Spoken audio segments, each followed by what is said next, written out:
Good morning students. जैसा कि last video में आप लोगों के साथ टॉपिक डिस्कस किया गया सोल ट्रेड और सोल प्रोप्राइटरशिप। लास्ट वीडियो में हम लोगों ने डिस्कस किया व्हाट इज सोल प्रोप्राइटरशिप और sole trade. Sole means single और trade means sale and purchase और operate a particular business. Proprietorship means ownership होती है, इसलिए इसको सिंगल ओनरशिप भी कहते हैं। सोल ट्रेड बिजनेस की वो फॉर्म है जिसमें एक पर्टिकुलर पर्सन, इंडिविजुअल पर्सन किसी बिजनेस को एस्टेब्लिश करता है, ऑपरेट करता है, कंट्रोल करता है, डिसीजन मेकिंग करता है, कंप्लीट रिस्क उठाता है, प्रॉफिट एंड लॉस दोनों को इंडिविजुअल पर्सन ही अफोर्ड करता है, बियर करता है। सोल ट्रेड बिजनेस की सबसे इजीएस्ट फॉर्म है। इसको स्टार्ट करने के लिए किसी भी गवर्नमेंट फॉर्मेलिटी की, किसी भी फॉर्मेलिटी की रिक्वायरमेंट नहीं होती है। लास्ट वीडियो में हम लोगों ने सोल ट्रेड की definition, various features of sole trade discuss किया। आज की वीडियो में हम लोग सोल ट्रेड की advantage and disadvantage, advantage and disadvantage को लेकर डिस्कस करेंगे। जैसा कि आपको इस वीडियो के स्टार्टिंग में भी बताया गया, सोल मीन्स सिंगल और ट्रेड मीन्स परचेजिंग और सेल, या सोल प्रोप्राइटरशिप भी कहते हैं इसको। सोल प्रोप्राइटरशिप में एक सिंगल और इंडिविजुअल पर्सन ही बिजनेस को कंट्रोल करता है या एस्टेब्लिश करता है। तो ऐसी कंडीशन में इसके कुछ एडवांटेज सोल प्रोप्राइटरशिप से ही निकल कर आते हैं। फॉर एग्जाम्पल, हम आज स्टार्ट कर रहे हैं सोल ट्रेड के advantage.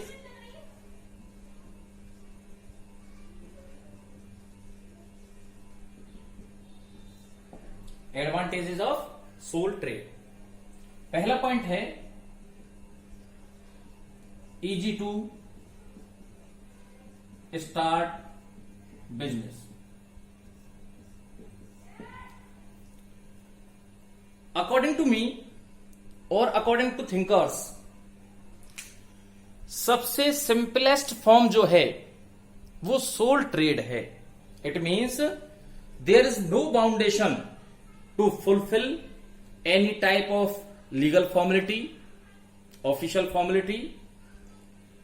Sole trade can easy to start because it is the only a type of business in which minimum or no legal formalities are required to be performed.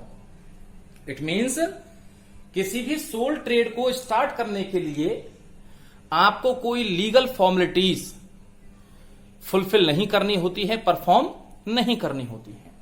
इसका मतलब अगर आप चाहें तो इसमें यह भी लिख सकते हैं मिनिमम लीगल फॉर्मेलिटीज। क्या कर सकते हैं बेटा? मिनिमम लीगल फॉर्मेलिटीज, और इसको यह भी कह सकते हैं नो लीगल फॉर्मेलिटी।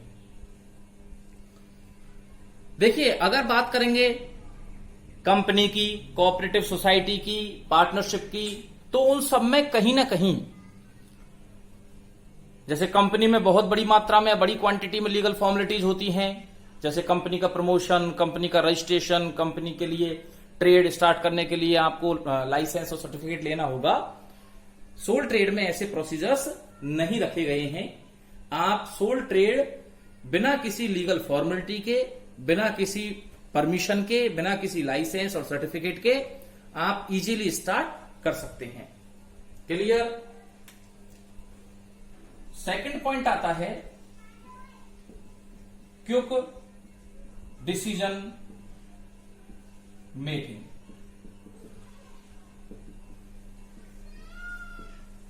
जैसा कि आपको पता है कि एक सोल ट्रेड किसी एक इंडिविजुअल पर्सन द्वारा डेवलप की जाती है, एस्टैब्लिश किया जाता है। ऐसी कंडीशन में जो फुल कंट्रोल पावर है वो सेंट्रलाइज रहती है एक सिंगल पर्सन के पास। किसके पास सेंट्रलाइज रहती है बेटाओ? एक सिंगल और सोल पर्सन के पास। तो ऐसी कंडीशन में सोल ट्रेड में किसी भी डिसीजन को बहुत क्विकली वो इंडिविजुअल पर्सन ले सकता है। सोल ट्रेड का अगर फॉर्म देखें, एक एग्जांपल देखें, तो एक छोटी शॉप हो सकती है, डिपार्टमेंटल स्टोर हो सकता है, या कोई एक छोटी इंडस्ट्री हो सकती है जिसका ऑपरेशनल एरिया बहुत कम होता है, लिमिटेड होता है। तो ऐसी कंडीशन में एक बिजनेसमैन या एक सोल ट्रेडर रेगुलरली बिजनेस को ज्वाइन करता है, पर डे ऑफिस जाता है, पर डे इंडस्ट्री या दुकान पर जाता है, और वहां पर जो डिसीजंस हैं उस बिजनेस के फेवर में उनको वो क्विकली लेकर उस बिजनेस को डेवलप करने की कोशिश करता है। थर्ड पॉइंट आता है इंटरेस्ट इन वर्क। जैसा कि आपको पता है कि यहां पर प्रॉफिट की मोनोपोली होती है। क्या होती है? Monopoly of profit. It means mono means single, poly means right. यहां पर कंप्लीट प्रॉफिट एक इंडिविजुअल पर्सन ही लेता है या उठाता है।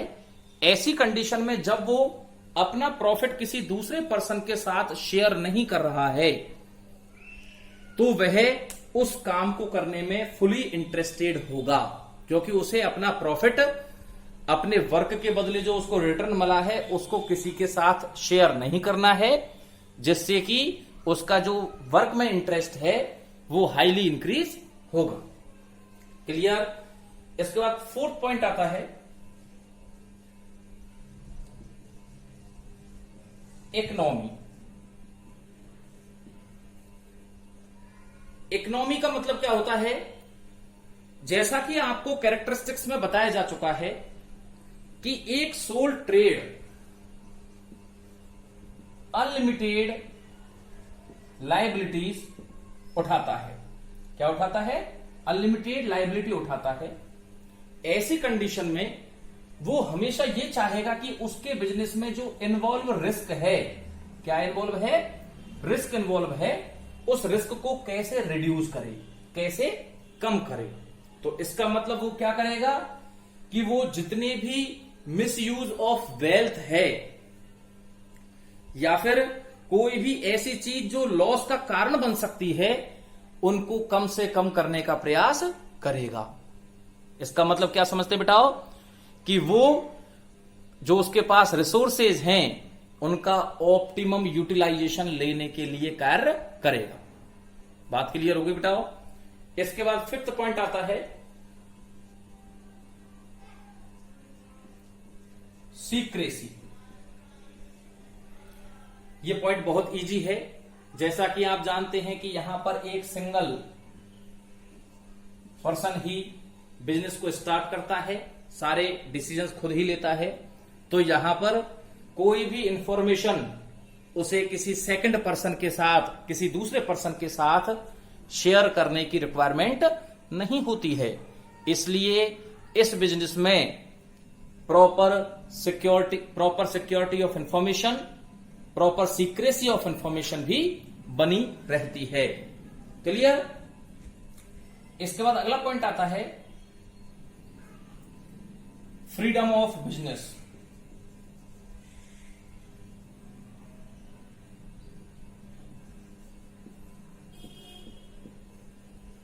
एक सिंगल पर्सन फुली फ्री होता है किसी भी बिजनेस को कंट्रोल और ऑपरेट करने के लिए।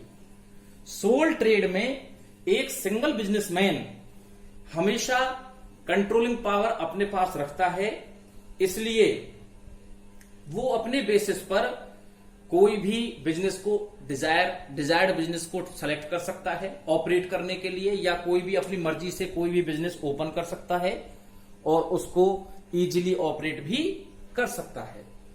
इसके बाद पॉइंट नंबर 7,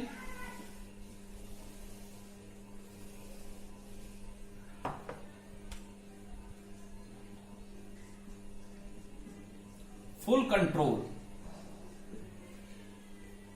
जैसा कि आपको काफी देर से इस बारे में बताया जा रहा है कि एक सिंगल पर्सन किसी भी एक बिजनेस को, जो सोल ट्रेड बिजनेस है, उसमें कंप्लीट डिसीजन मेकिंग पावर, जितने भी राइट्स हैं, जितने भी इश्यूज हैं, उन पर उसका फुल कंसंट्रेट रहता है।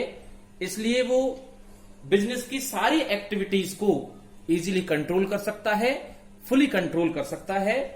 अगर हम बात करें, proprietor exercise full control over the functioning and working of the business because he is a director, manager और एस्टेब्लिशर ऑफ बिजनेस। वो ही कंपनी को एस्टेब्लिश करता है, वो ही एक बिजनेस में मैनेजर का रोल परफॉर्म करता है, वो ही उस बिजनेस को प्रॉपर डायरेक्शंस प्रोवाइड कराता है, इंस्ट्रक्शंस प्रोवाइड कराता है, ऑर्डर प्रोवाइड कराता है।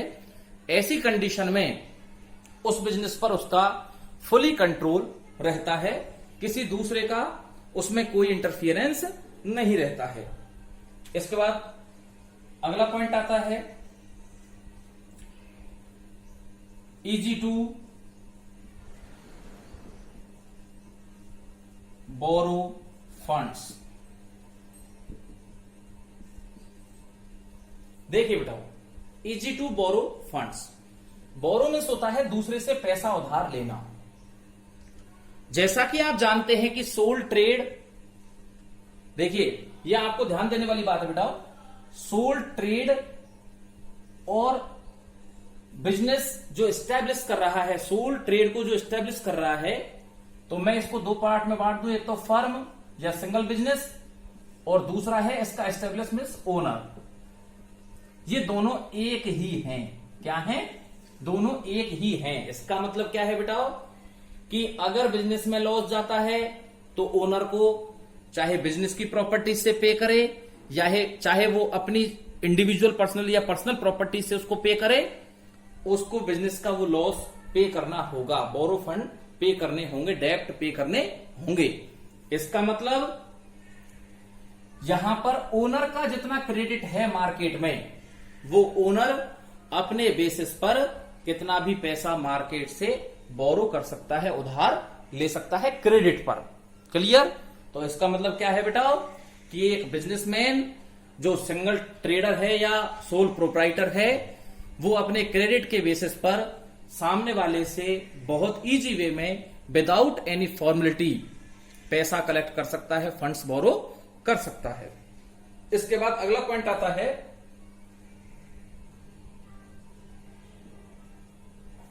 Development of personal qualities.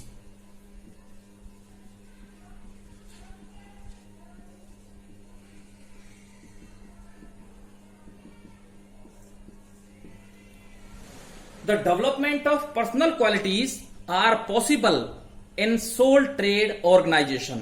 For example, risk taking, decision making, controlling, managerial skills, production and market skills।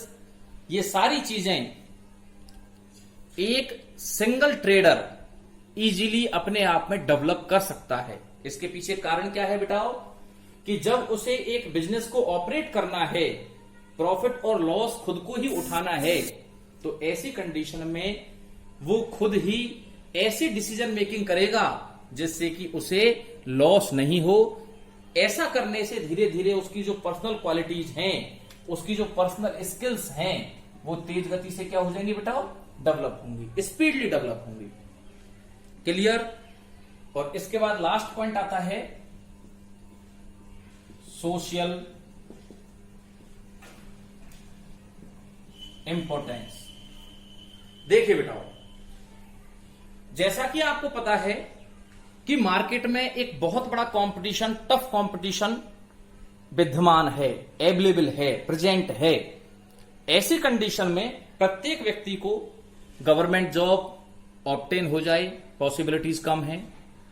प्रत्येक व्यक्ति प्राइवेट सेक्टर में जाकर भी नौकरी कर सकता है, लेकिन वहां पर भी उसे फुल फ्रीडम, कंट्रोलिंग पावर, अपनी स्किल्स को डेवलप करना, ये सारी चीजें नहीं मिल पाती हैं। ऐसी कंडीशन में हिंदुस्तान जैसे बड़ी कंट्री में, जहां पर एक बहुत बड़ा ह्यूमन रिसोर्स है, वो सोल ट्रेड बिजनेस को एडॉप्ट करके अपनी क्वालिटीज को डेवलप कर सकता है और सोसाइटी में और कई सारे लोगों के लिए जॉब अपॉर्चुनिटीज क्रिएट कर सकता है। क्या कर सकता है? जॉब अपॉर्चुनिटीज क्रिएट कर सकता है।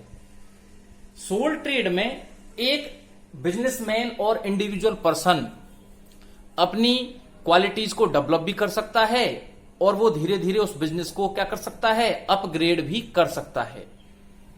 आपको पता होगा हिंदुस्तान की इकोनॉमी में ऐसे कई बिजनेसमैन हैं, कई ऐसे सोल और इंडिविजुअल पर्सन हैं जिन्होंने अपनी क्वालिटीज के आधार पर, बेसिस पर बहुत बड़ी बड़ी इंडस्ट्रीज डेवलप की और आज वो इंडियन इकोनॉमी के टॉप मोस्ट बिजनेसमैन में काउंट किए जाते हैं।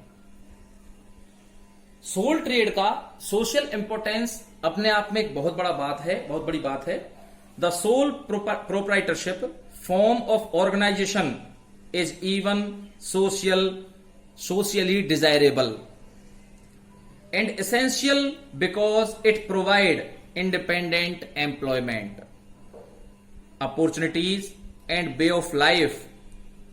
It provide the large and medium enterprises which create a huge amount of job opportunities and a large amount of income and social prestige. It means एक soul trade society के development के लिए, individual development के लिए, the lower category of society के development के लिए बहुत इंपॉर्टेंट फैक्टर के रूप में काम करता है। क्लियर? तो ये 10 पॉइंट आप लोगों के सोल ट्रेड के एडवांटेज को एक्सप्लेन करते हैं। आज की वीडियो में हम लोगों ने सोल ट्रेड के एडवांटेज के अप्रोक्सीमेटली 10 पॉइंट्स को स्टडी किया। आई होप आप लोगों को ये इजीली क्लियर हो गया होगा।